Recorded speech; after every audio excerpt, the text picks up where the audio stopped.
Hi there guys, and welcome once again to Jonesy's vlog.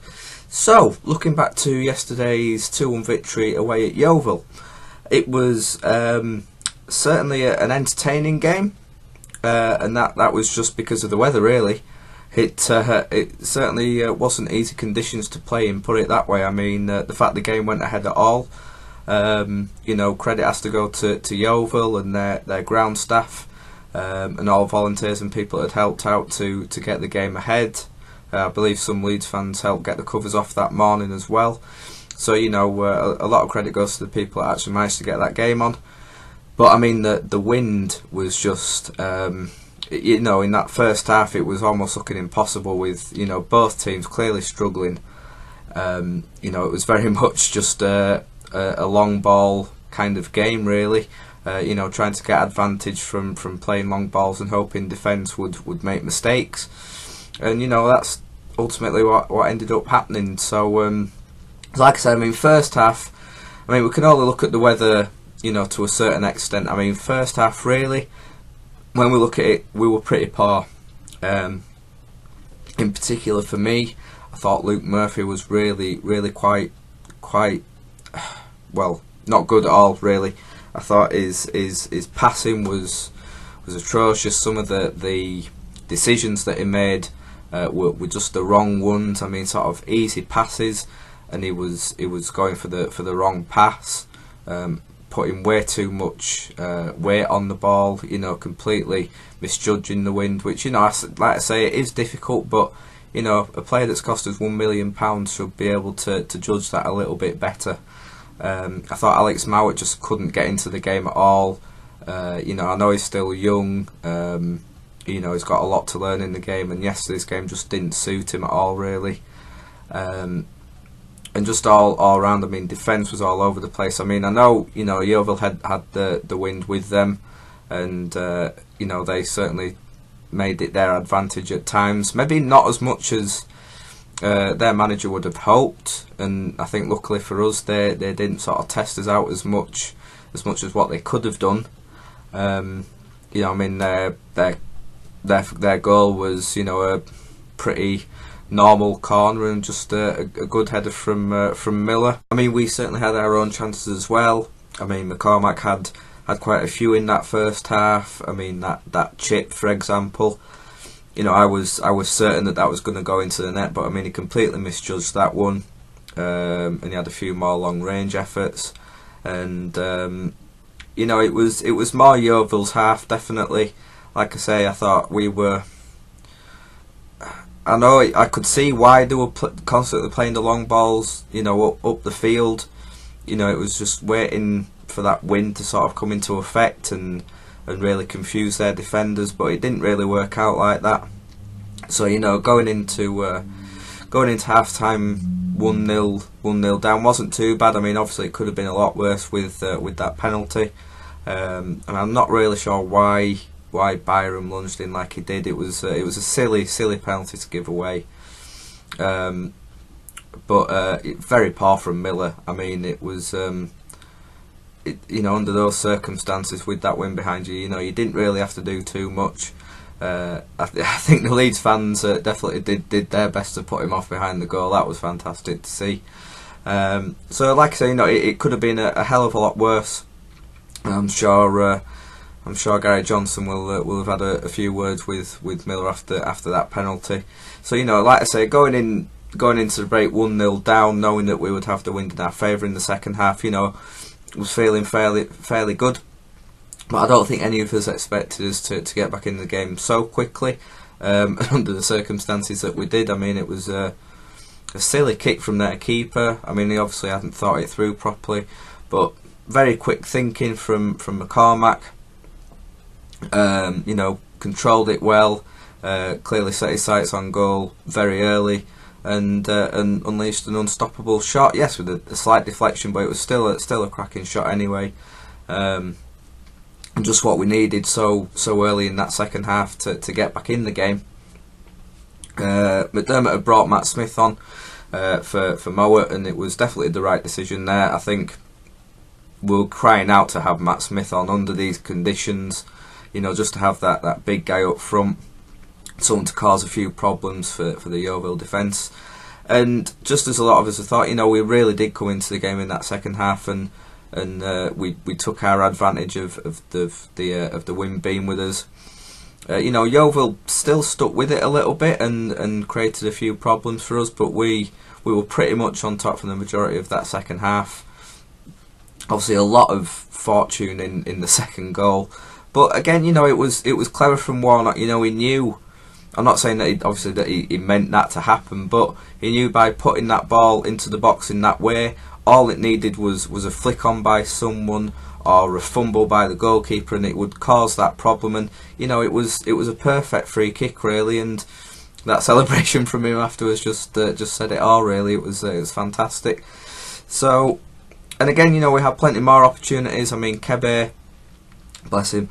I mean, overall, I think he's improved. I mean, especially last week, he seemed to be, contention for man of the match against Huddersfield.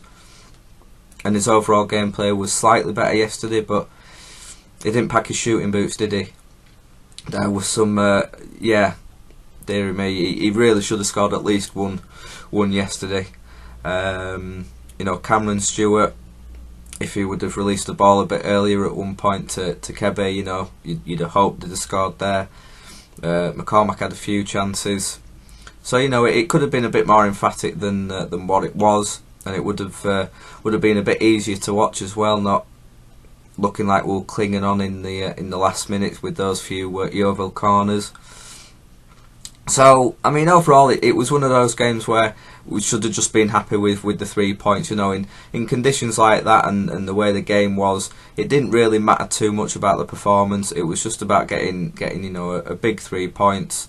I know Yeovil hasn't been that brilliant, really. Bottom of the table and struggling a lot recently, especially scoring goals and conceding them. But with everything that's been going on with us recently, forgetting the victory against Huddersfield last week, it was still a tough ask for us to go away from home, especially with our recent form, under those conditions. And sometimes that we know what we like, struggling against the lower clubs that are in the division. So overall, I was happy with it. A lot of people are still clinging on to the performance side of things, but for me, it was just about getting the 3 points yesterday, which we did, which was really pleasing to see, really. And I think McDermott made that point very clear afterwards as well. Again, just sort of good to see the togetherness back in the squad again, which is what he said, McDermott. It's all about being together again and going in that same direction like we were a couple of months ago. Just before Christmas, that seemed to disappear over the Christmas period and through January, but all this commotion off the pitch seems to have brought everyone back together again. The fans and the players have got that rapport going again, and obviously the players and the staff and everything. So hopefully, we're heading in the right direction again. So off the pitch, obviously it looks like Mr. Cellino is definitely going to be the new guy in charge, taking a 75% stake in the club with GFH, holding on to that last 25% with Nuruddin staying as chairman and David Haig as managing director, I think. So, I mean, I've made my feelings clear on here about what I thought about Cellino and having him in charge of the club, but there's nothing I can say. There's nothing I can do to stop what's happening. So all I have to do is go along with it now, and hope that he proves me wrong. I mean, really, I hope he does prove me wrong, and I hope that this is the start of a new era at Leeds United, and everything will go swimmingly. But you'll forgive me for having my doubts about the guy. In a time where I believe the club, in going forward, needs that stability. Having an owner who has a record of not keeping managers much longer than 2 years. He apparently, I mean, we still don't know who did it, but tried to get McDermott. Well, did get McDermott sacked. Before he even owned the club. Was gonna try and get one of his own guys in Festa, sort of in and around the club, trying to get him on the bench and everything. The guy who's got criminal history in fraud and embezzlement and things. You know, he's still not my ideal candidate to have in charge, but like I say, like most people are saying, you know, we've got to give him a chance. I mean, there's no other way of doing it really. Well, it's from is it Sun on Sunday that it's been in today, so I mean, I'm not taking their word for it completely, but he said he's wanting to work along with McDermott. He believes that he can help him and vice versa, and he's wanting to buy the ground back as soon as possible, which is all great. And then he goes and says something like he's guaranteeing his two sons jobs at the club or something, which then that brings up that thing of why has that got to be a necessity. So we'll just have to see. It's it's going to be one of those things where it's probably going to be another roller coaster ride. But what will be, and let's just hope it's finally good things for Leeds United, and that money will be spent the correct way. Silly money won't be spent on silly players and stupid reasons, and just a more stable time at the club, and aiming to get back in the Premiership where we belong. So let's see what the next few weeks have in store for us. So that's all I've got to say, guys. So as always, let me know what you think of what I've said today. Those of you who were at the game yesterday, tell me what you think about it. If you were one of the people dancing around in the rain and the wind with your tops off, that was fantastic to see. Always good humour from the Leeds fans. Yeah, let me know what you thought on the game. And those fantastic goals from McCormack and Warnock, and obviously let me know your thoughts on off the field matters and Mr. Cellino, of course. So you can do that either in the comments below or on my Twitter at ChrisJonesLUFC. So as always, guys, thank you for watching, and I will speak to you all later in the week.